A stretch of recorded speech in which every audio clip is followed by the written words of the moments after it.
Hi, I'm Lee Malam, and in this video we're going to look at sound shaping with Ableton Live's grain delay device. So grain delay is unique of all the delays that are within Ableton Live. We have other ones like filter delay and the delay plugin itself, which is based around normal clean delays of a signal, so we get repeats that happen after the original event. Then we have echo, which is based a lot more around vintage style delays. Grain delay is a combination of using grains of sounds, so tiny little snippets and samples of sounds, and the ability to repitch them and do various things. It's a really creative device. So to begin with, I've got a simple pulsing sound,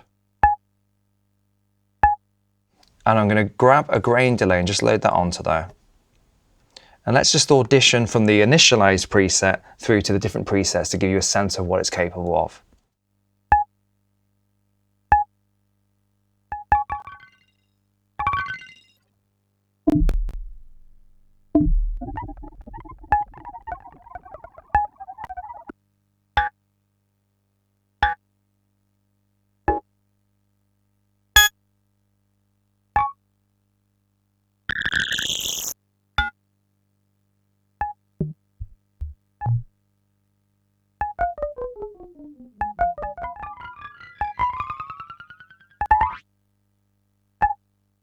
Okay, so you get the idea. It's a really creative device. You can take the source sound and take it to lots of different places, either very long in duration and tonal, or very varied in small parts and in pitch.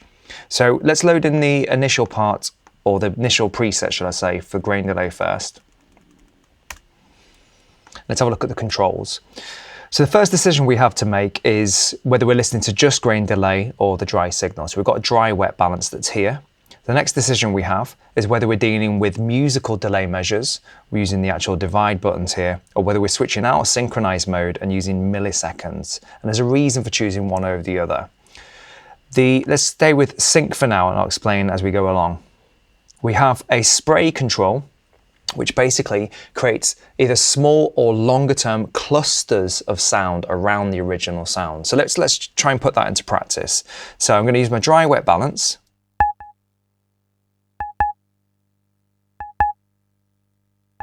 So we're hearing source sound and we're hearing delayed sound.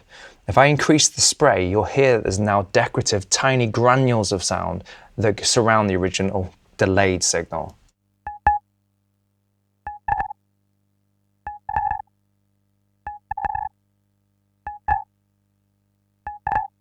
Okay, so at that point is the perfect balance of getting these tiny little repeats of the sound. So the frequency control controls the duration of these grains that are being used to create our spray delay sound. So if I alter this while we hear the spray, you'll hear what it's doing.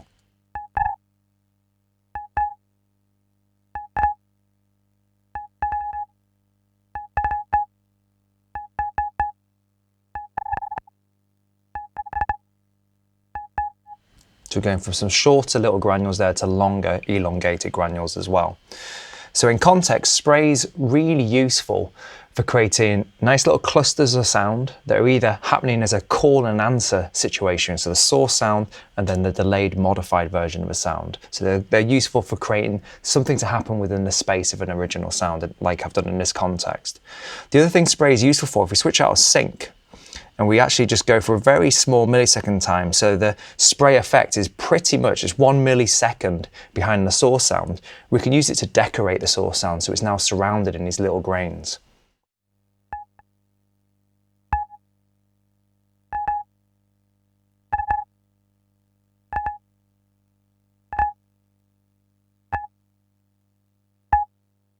So those are really useful for taking something like a single short sound like this, or something like a clap, and just adding more tiny little fragments around it and making even more of a clap effect to it as well.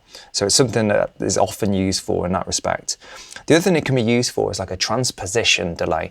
So we just take our spray out of the equation for a minute and go back to our sort of beat division here and keep it on the 2 setting there. Let's, instead of having it on pitch as it is, let's put it on +12. So we can hear that the original sound has a definite musical pitch to it. So we can hear then what the repeat will do to that pitch. In this case, 12 semitones up, it will create an octave above.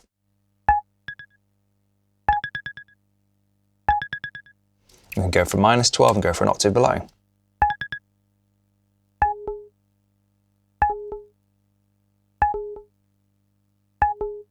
Okay, now if we go to fully wet, because the actual, especially if we set the sync to time and we have that 1 millisecond, we're effectively doing a approach to doing a transposition to the audio signal.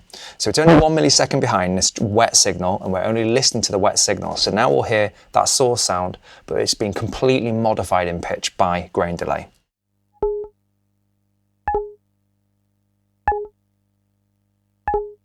Okay, so the frequency control still can alter the properties of the pitch.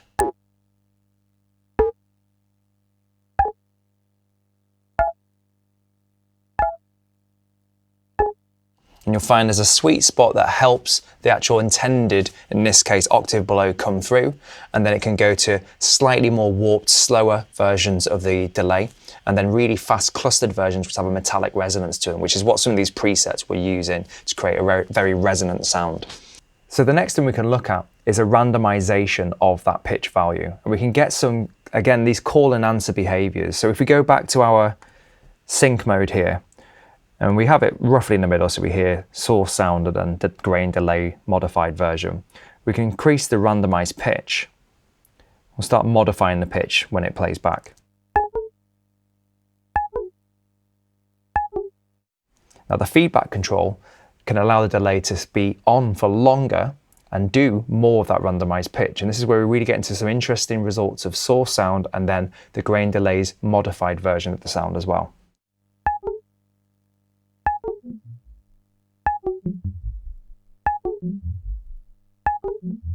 So if we combine that with modifying the pitch amount, and then if you remember that frequency control also changes the kind of character of the pitch change, we can get some really interesting tails of change to that delayed version of the sound. So the call is the original sound, and the answer is this modified tail of grain delay.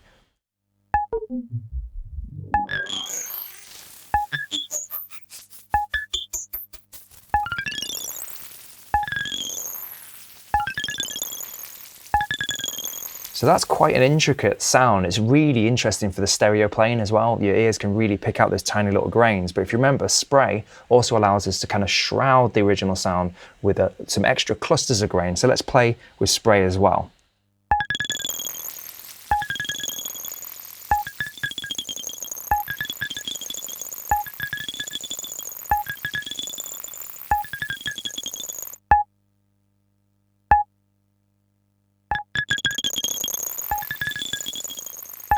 So a really rich texture of sounds, lots of tiny little details, really good for sound design and so on.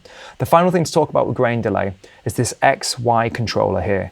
So we can modify the properties of two things using one dot. So again, as a sound design tool, it's a great way of creating easy fluid motion. You can either do it with an XY MIDI controller, or we can use our trackpad here just by grabbing it. So we assign the axis here by, let's say we're going to go for frequency on this side. And then the other aspect that kind of modified the behavior of what we've got now was our spray control. So let's assign spray to the bottom there. So as I move across, I'll be able to modify those too.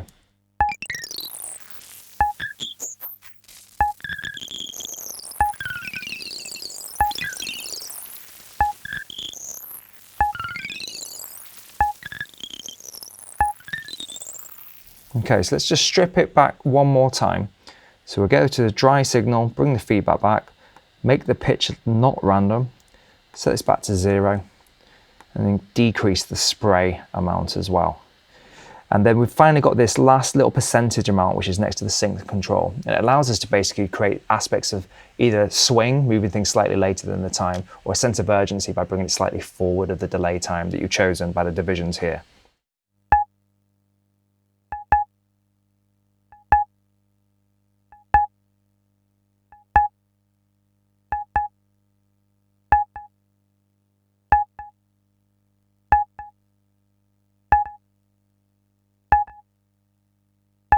Especially when you're going for just more simple delays, it's really useful to just slightly move this around so your song has different aspects of more offset feel and rhythm to it.